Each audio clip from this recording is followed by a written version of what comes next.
Miss আসসালামু আলাইকুম। ওয়ালাইকুম আসসালাম।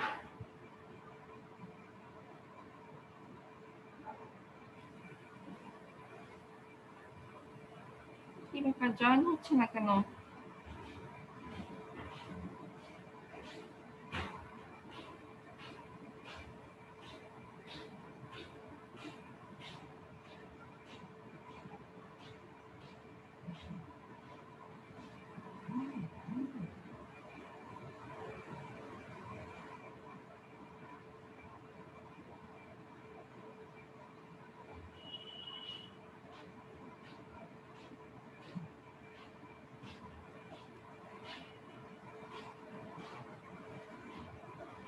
আমরা একটু ওয়েট করি, ঠিক আছে?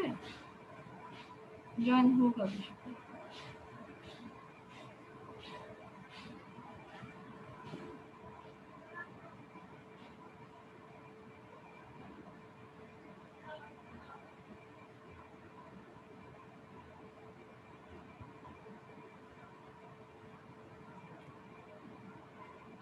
মিস আসসালামু আলাইকুম।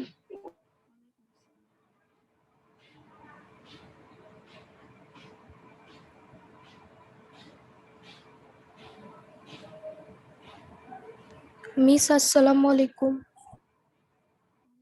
আচ্ছা, তোমরা যারা জয়েন হচ্ছ তারা একটু চ্যাট বক্সে অ্যাটেন্ডেন্সটা দিয়ে দাও।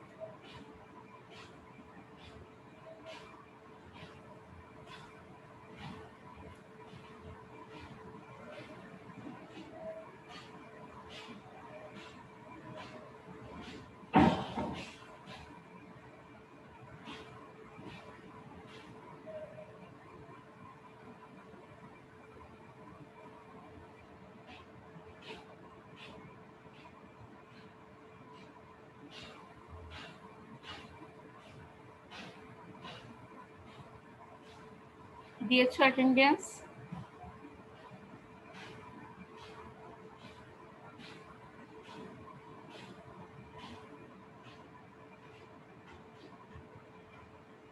আসসালামু আলাইকুম।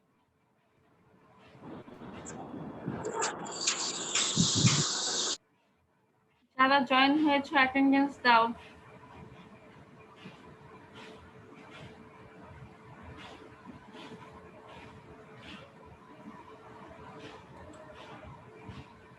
মিস আসসালামু আলাইকুম।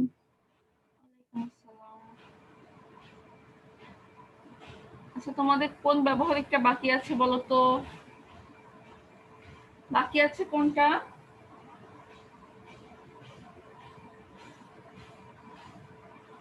ম্যাম শ্বসনের একটা।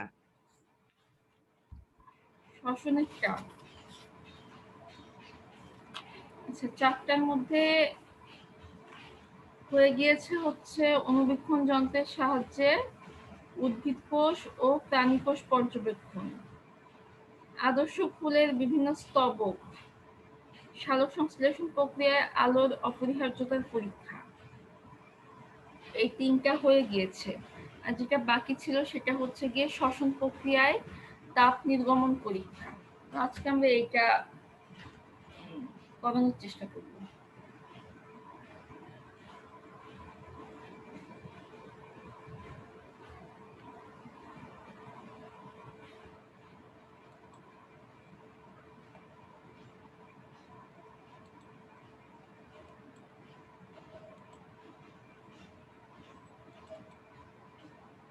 অ্যাটেন্ডেন্স দিতে থাকো, যারা এখনো দাওনি দিয়ে দাও।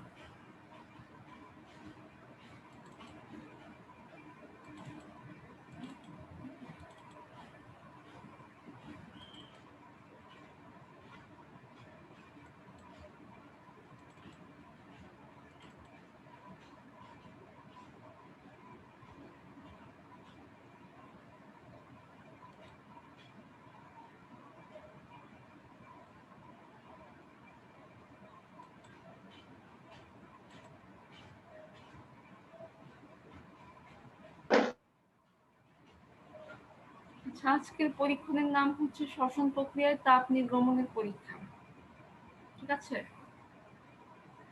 আচ্ছা, তাহলে শ্বসন কাকে বলে বলো তো? শ্বসন বলতে কি বুঝো? শ্বসন জিনিসটা কি?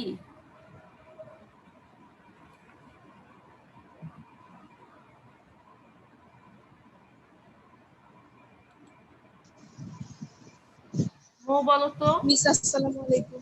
ওয়ালাইকুম আসসালাম। ম্যাম, যে প্রক্রিয়ায় আমাদের কোষের ভিতরের খাদ্যসমূহ অক্সিজেনের সাহায্যে ভেঙে শক্তি উৎপাদিত হয় ওইটা হচ্ছে শ্বসন। আরেকটা সংজ্ঞা আছে, শক্তি যে কনভার্ট হয়ে যায়, ওইটা বলো তো দেখি, কোন শক্তি কোন শক্তিতে কনভার্ট হয়ে যায়?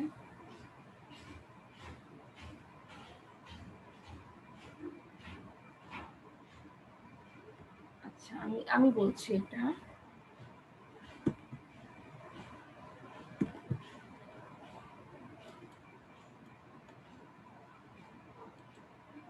আচ্ছা, দেখো এখানে একটা সংজ্ঞা আছে শ্বসনের, যে জৈব রাসায়নিক প্রক্রিয়ায় রাসায়নিক স্থির শক্তি গতি শক্তিতে পরিণত হয় তাকে কি বলা হয়? তাকে শ্বসন বলে। তাহলে এখানে রাসায়নিক স্থির শক্তিটা গতি শক্তিতে পরিণত হবে, তাকে বলা হচ্ছে শ্বসন। ঠিক আছে? আচ্ছা, তো শ্বসনের যে রিয়াকশনটা আছে তোমরা কি এটা জানো? শ্বসনের রিয়াকশনটা সবাই কি লিখতে পারবে?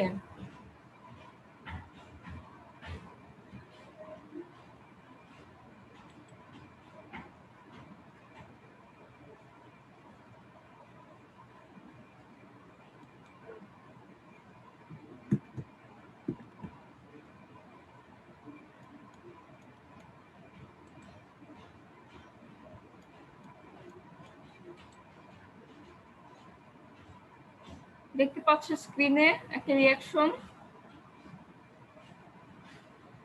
জি ম্যাম।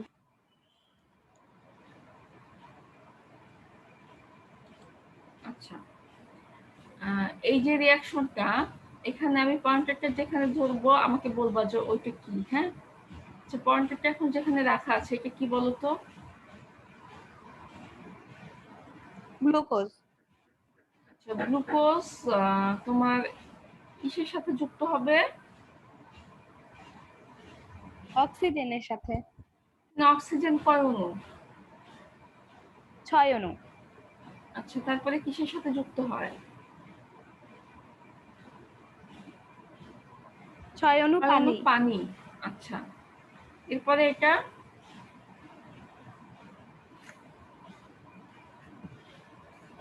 38 অণু এডিপি। এডিপি কে ভাঙলে কি হয়? ফুল মিনিং বলো এডিপি।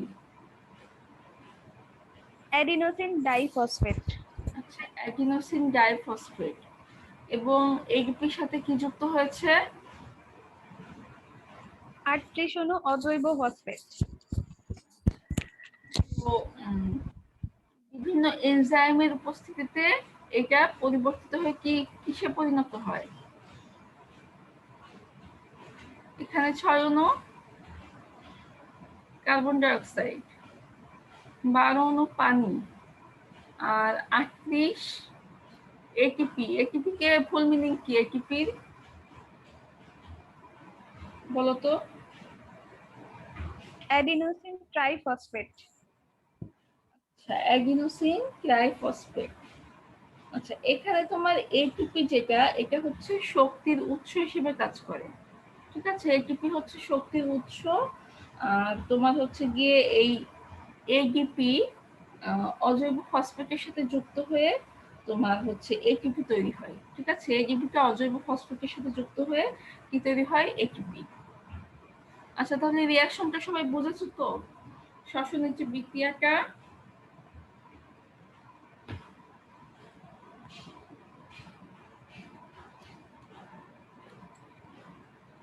আচ্ছা মেয়েরা, আমি একটা কোশ্চেন করি তোমাদেরকে। হ্যাঁ, শুনতে পাচ্ছ আমাকে? আচ্ছা মেয়েরা বলো দেখি, এই যে রিয়াকশনটা দেখলা, হ্যাঁ, এই রিয়াকশনটা আরেকটা রিয়াকশনের সাথে মিল আছে, বলতে পারবা কোন রিয়াকশনের কথা আমি বলতে চাচ্ছি? কি বলতে পারবা কেউ?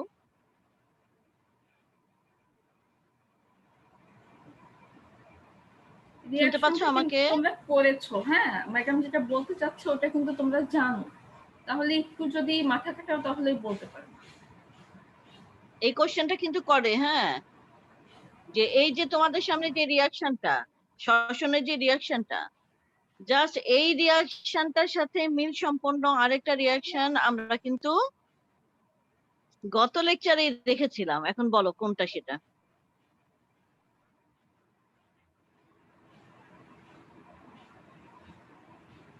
ম্যাম সালোক সংশ্লেষণের বিক্রিয়াটা। আচ্ছা, এই যে মিল, এখানে মানে এই বিক্রিয়ার সাথে ওই বিক্রিয়ার সম্পর্কটা কি একটু বলবা? সম্পর্ক আছে কোনো, বলো দেখি। একটু খেয়াল করো মেয়েরা, খেয়াল করো, এই কোশ্চেনটা কিন্তু করা হয় ভাইবার সময় অথবা তত্ত্বীয় অংশের ক্ষেত্রেও কিন্তু এটা প্রযোজ্য, এই কোশ্চেন আসে। কেউ বলতে পারবা? না হলে বলো না, হ্যাঁ অথবা না জানাও আমাকে। পারবা না? ম্যাম সালোক সংশ্লেষণ প্রক্রিয়ায় যে খাদ্যটা উৎপন্ন হয় গ্লুকোজ জাতীয়, ওইটা হচ্ছে শ্বসনের সাহায্যে আমরা কাজে লাগানোর জন্য ওইটা ভেঙে আর কি শক্তি উৎপাদন করি। ঠিক আছে, এটা তো অবশ্যই, কিন্তু তোমরা খেয়াল করো তো যে মানে সালোক সংশ্লেষণের যে বিক্রিয়াটা ছিল, হ্যাঁ সেই বিক্রিয়া আর এই বিক্রিয়া ঠিক উল্টা না? সালোক সংশ্লেষণের ক্ষেত্রে দেখো তো ডান দিকের যে উপাদানগুলা, সেই উপাদানগুলাও ছিল কিনা আমাকে বলো। সংশ্লেষণে যেটা উৎপন্ন হয়েছিল, হ্যাঁ, এখানে কি সেটা উৎপন্ন পদার্থের জায়গায় আছে নাকি বিক্রিয়ক পদার্থের জায়গায় আছে, এটা একটু খেয়াল বিক্রিয়কের করো, জায়গায় তাহলেই আছে। তো হয়। এখানে উৎপন্ন পদার্থ যেগুলো, সেগুলো কি সালোক সংশ্লেষণের ক্ষেত্রে উৎপন্ন পদার্থ ছিল কিনা বলো। না ম্যাম বিক্রিয়ক পদার্থ ছিল। হ্যাঁ, জাস্ট উল্টে দাও তোমরা, সালোক সংশ্লেষণের বিক্রিয়াটাকে তোমরা উল্টা করে দাও, দেখো তাহলে তোমরা কিন্তু এই শ্বসনের বিক্রিয়াটা পেয়ে যাবা। আমার কথা কি ঠিক নাকি ঠিক না, বলো সঠিক কিনা।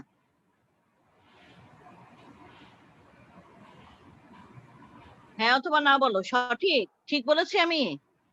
দেখো এখানে কার্বন ডাই অক্সাইড আর পানি উৎপন্ন হয়েছে, সাথে শক্তি। তোমরা যদি কার্বন ডাই অক্সাইড এবং পানির কে একত্রিত করো, হ্যাঁ, বিক্রিয়ক পদার্থ হিসেবে যদি এরা থাকে এবং একত্রিত হয়, তাহলে কিন্তু পরবর্তীতে এই দুইটা পদার্থ থেকেই কিন্তু গ্লুকোজ উৎপন্ন হবে এবং অক্সিজেন, পানি।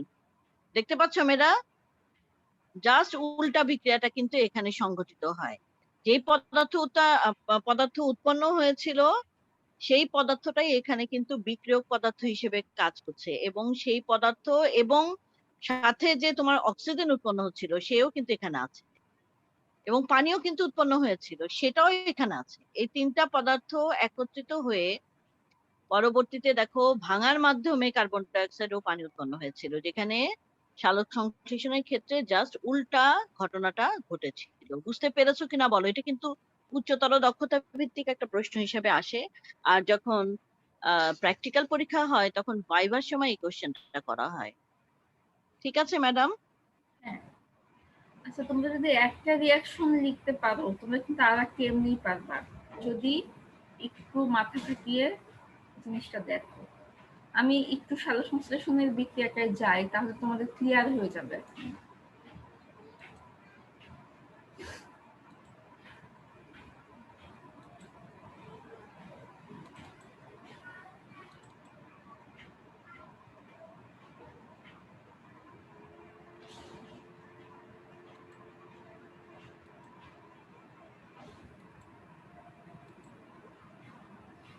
আচ্ছা, খেয়াল করো তো সালোক সংশ্লেষণের ক্ষেত্রে কি ঘটবে এখানে। দেখো তো, শ্বসনে যেটা হচ্ছে তোমার উৎপন্ন পদার্থ ছিল, এখানে কি সেটা উৎপন্ন পদার্থ নাকি বিক্রিয়ক পদার্থ? খেয়াল করো। এখন নিশ্চয় ক্লিয়ার হয়ে গেছে তোমাদের কাছে, তাই না? কথা বলো, রেসপন্স করো। জি ম্যাম। আচ্ছা, এখানে হচ্ছে 6 অণু কার্বন ডাই অক্সাইড, 12 অণু পানি, আর শ্বসনে ছিল এটার সাথে কি 38 অণু এটিপি, তাই তো, উৎপন্ন পদার্থের জায়গায়। আর এখানে হচ্ছে গ্লুকোজ, 6 অণু পানি এবং 6 অণু অক্সিজেন, এটার সাথে শ্বসনে ছিল 38 অণু এডিপি এবং 38 অণু অজৈব ফসফেট। এটা ছিল হচ্ছে শ্বসনের বিক্রিয়ক পদার্থ, আর সালোক সংশ্লেষণে এটা হয়ে গেছে উৎপন্ন পদার্থ, তাই তো? আচ্ছা, তুমি একটু মিলিয়ে মিলিয়ে দেখবা, পড়বা, তাহলে দেখবা কঠিন লাগবে না।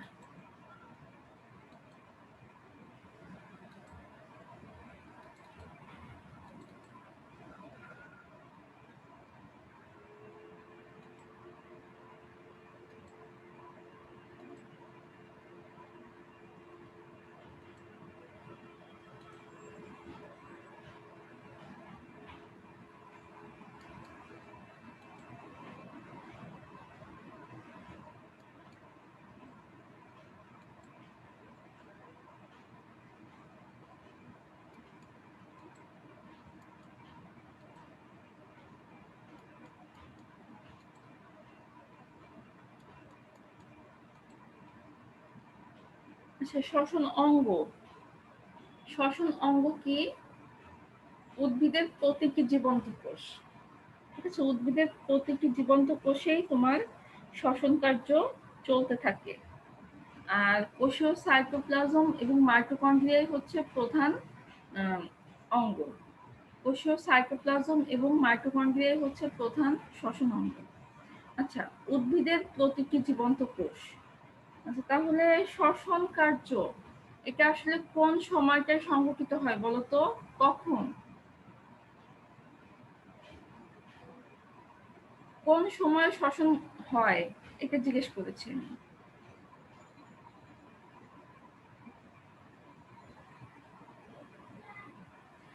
তোমরা কি প্রশ্ন বুঝো নাই?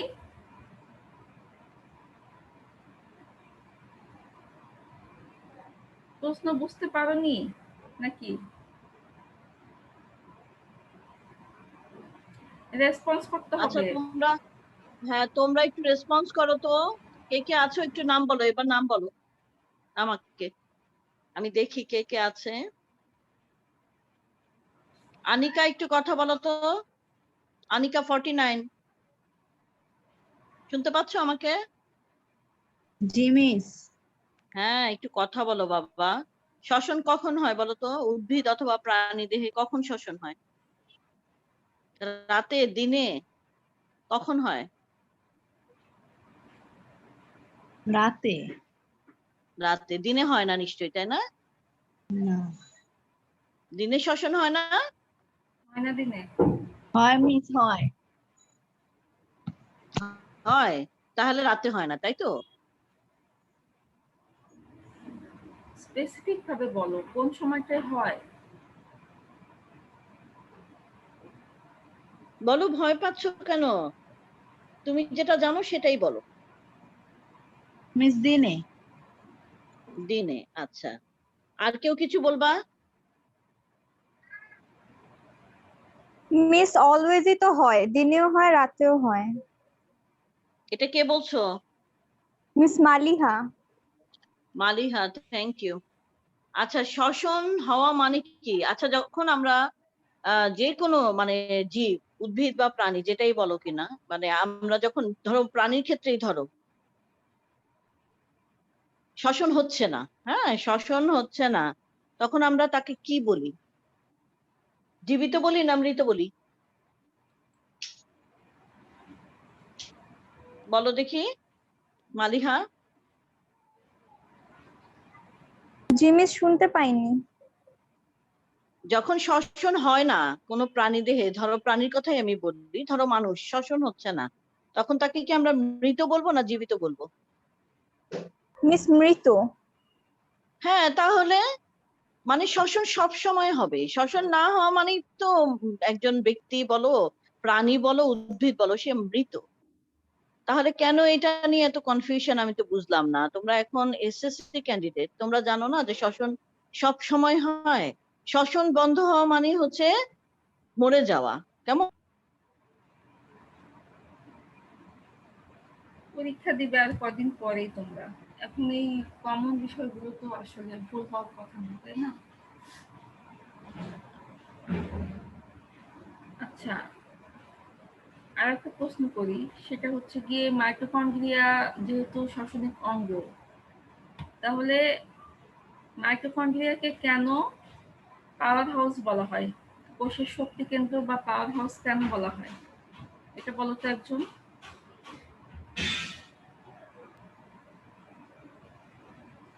যখন অঙ্গাণু পড়েছিলে মাইটোকন্ড্রিয়া পড়ার সময় একটা প্রশ্ন করেছিল যে মাইটোকন্ড্রিয়াকে কোষের শক্তি কেন্দ্র বা পাওয়ার হাউস বলা হচ্ছে, কেন বলা হচ্ছে এটা বলো তো।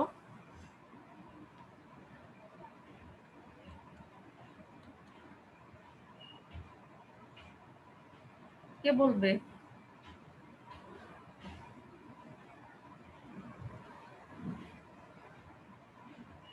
ম্যাডাম আমি মাঝখানে একটু কথা বলি। হ্যাঁ ম্যাডাম, এতক্ষণ কি আমার কোনো কথা শোনা গেছে? যে আপনি যেটা বলছিলেন ওই পর্যন্তই, তারপরে তো শোনা যায়নি পর্যন্তই? আচ্ছা ঠিক আছে, ঠিক আছে। আমি তোমাদেরকে একটা প্রশ্ন করেছি যে মাইটোকন্ড্রিয়াকে কেন কোষের শক্তি কেন্দ্র বা পাওয়ার হাউস বলা হয়, কেউ কি জানো ম্যাম না? শ্বসনের মোট 4 ধাপ হচ্ছে, মোট ধাপ হচ্ছে 4টা। এর ভিতরে ক্রেবস চক্রে সবচেয়ে বেশি শক্তি উৎপন্ন হয়।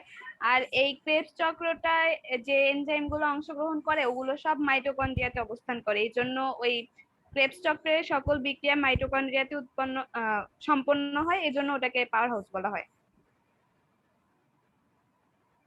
হয়েছে। তো ফ্যাটি অ্যাসিড চক্র, ক্রেবস চক্র, এই চক্রগুলো মাইটোকন্ড্রিয়াতে সংঘটিত হয়, তাই তো? এই জন্য একে কোষের পাওয়ার হাউস বলা হয়।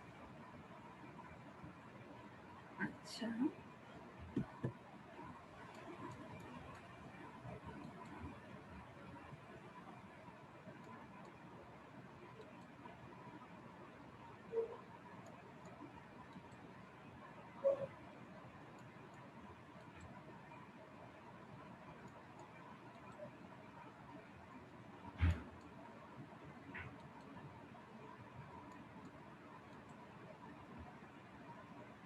আচ্ছা, শ্বসনিক বস্তু।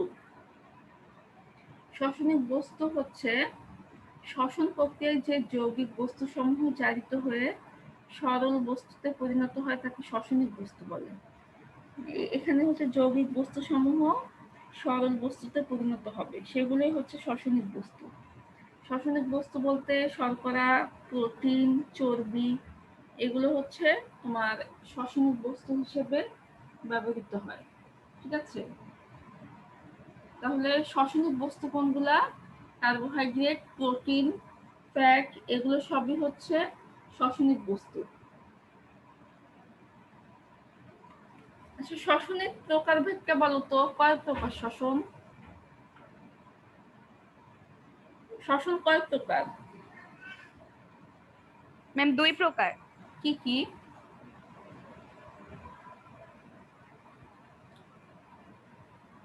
কি কি বলো? অবাধ শ্বসন, সবাধ শ্বসন। অবাধ শ্বসন আর সবাধ শ্বসন। আচ্ছা, তাহলে দুইটাতেই কি অক্সিজেন লাগবে? না ম্যাম, সবাতে লাগবে, অবাতে লাগবে না।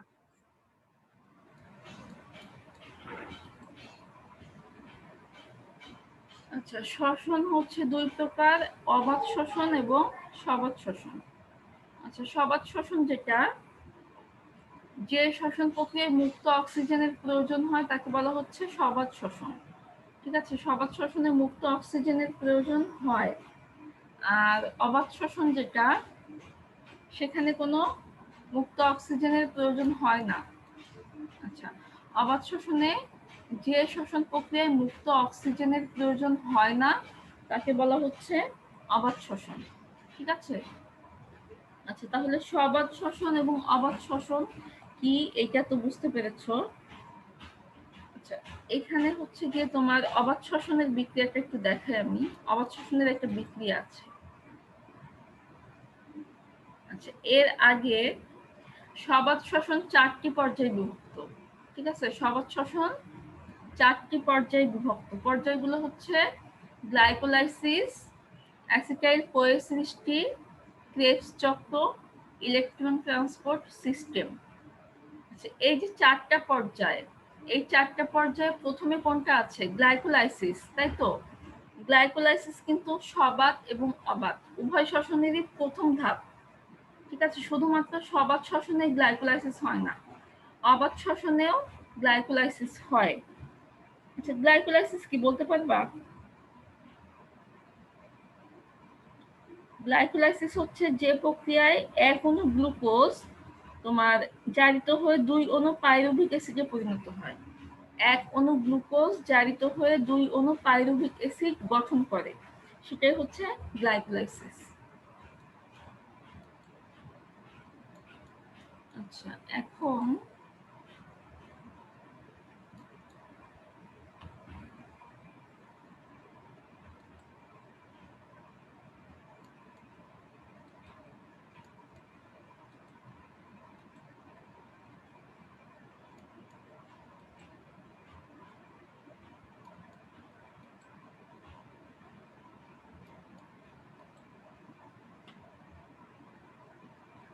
এখন যে বিক্রিয়াটা দেখতে পাচ্ছ এটা হচ্ছে তোমার অবাত শোষণের একটা বিক্রিয়া। ঠিক আছে, এটা হচ্ছে অবাত শোষণের একটা বিক্রিয়া। আচ্ছা, খেয়াল করো, অবাত শোষণে কি গ্লুকোজটা এনজাইমের উপস্থিতিতে কিসে পরিণত হয় বলো তো? কি গঠন করে?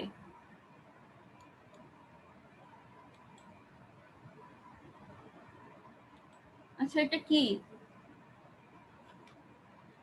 বলো?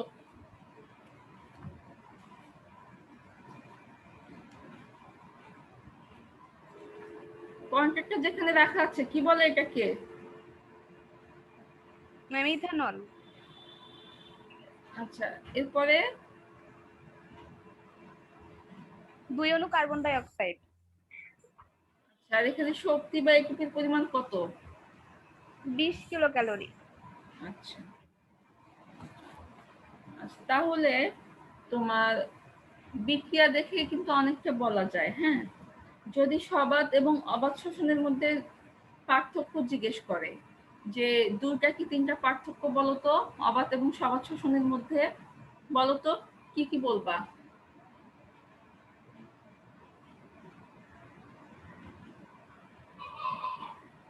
আচ্ছা, এক্ষেত্রে অবাত শোষণে কি পানি উৎপন্ন হয়?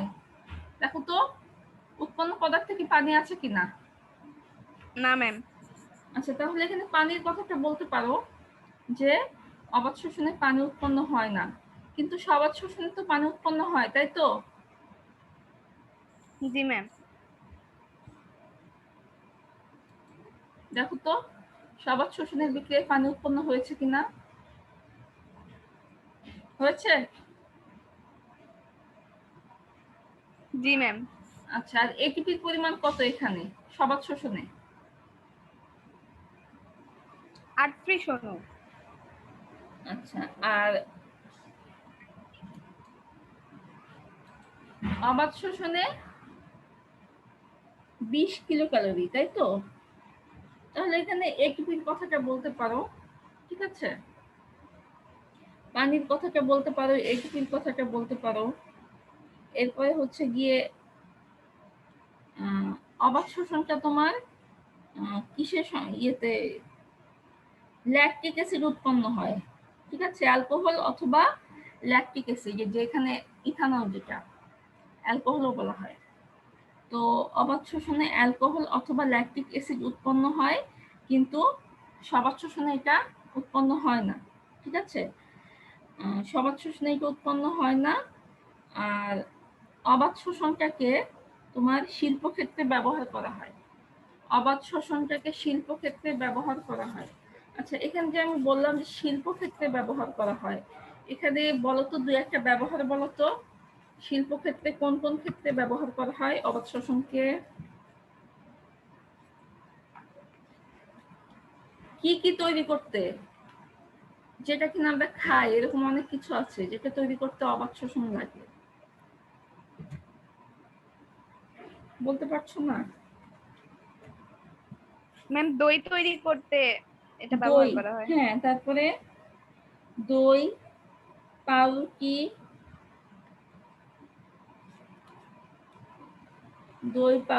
তারপরে হচ্ছে কি তোমার কি বলে চা শিল্পে। ঠিক আছে, এগুলো তৈরি করতে অবশোষণের প্রয়োজন হয়।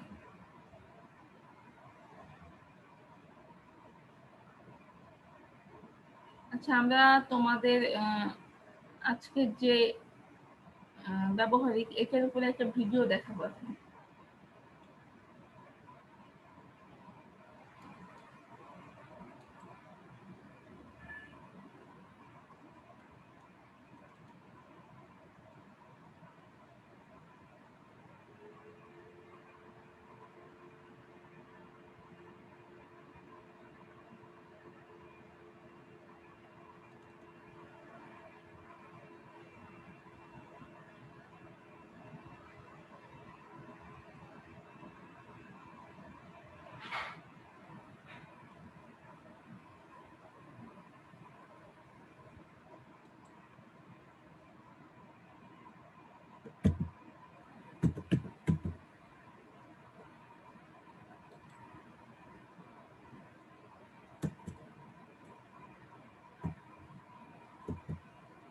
লাইন কেটে গেলে আবার কখন ফুটতে হবে আমি বলে দিব।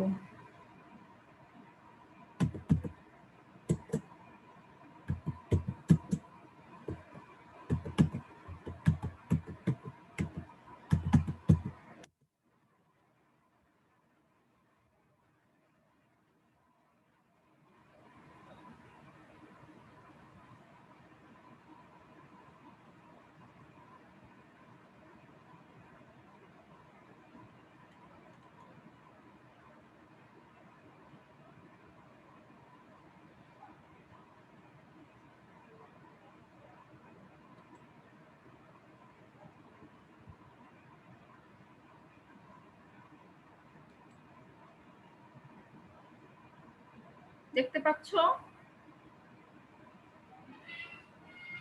জি ম্যাম।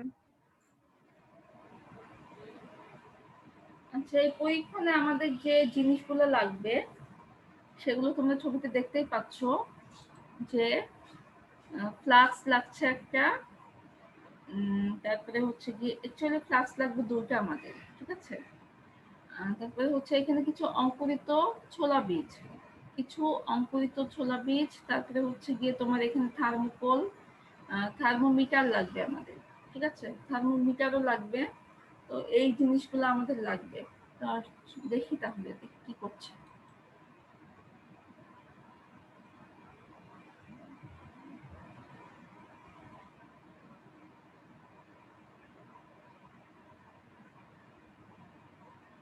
আচ্ছা, ফ্লাক্স নেওয়া হলো এখানে।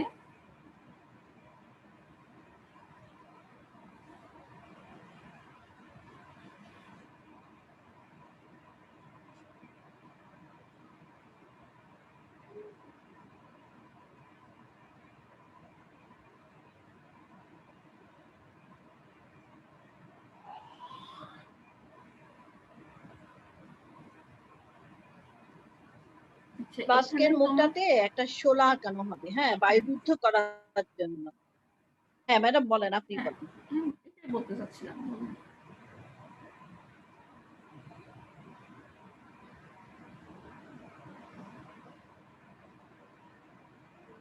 আচ্ছা, এটাকে কেন ছিদ্র করা হচ্ছে বলতো?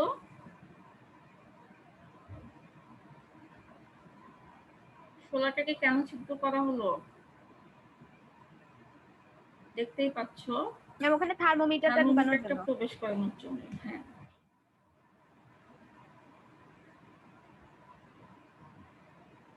এখন অঙ্কুরিত ছোলা বীজগুলা এই ফ্লাক্সে দেয়া হলো।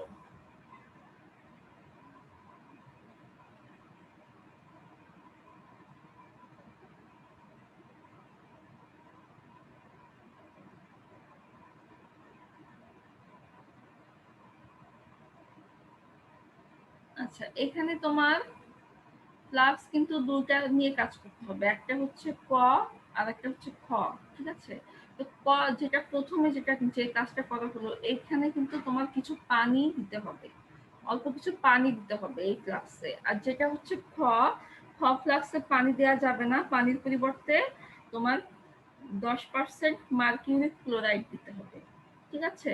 তাহলে ক ফ্লাক্সে কিছু পানি দিতে হবে এবং খ ফ্লাক্সে কিছু মার্কিউরিক ক্লোরাইড দিতে হবে। বুঝতে পারছো?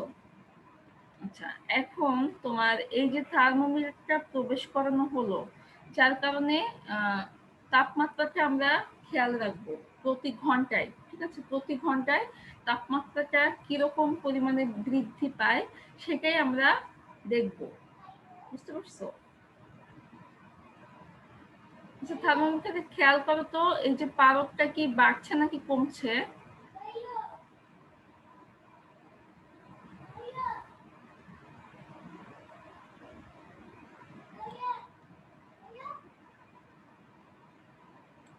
আবার দেখো, এই যে তাপমাত্রা যে আমরা দেখবো প্রতি 2 ঘন্টা পর পরে, এখানে তাপমাত্রাটা কমবে নাকি বাড়বে? পারদটা খেয়াল করে, এটা কি কমছে নাকি বাড়ছে? হুম,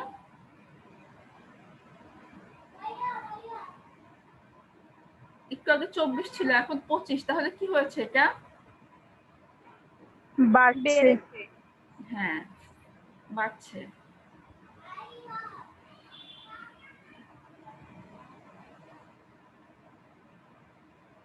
এখন হলো হচ্ছে 27।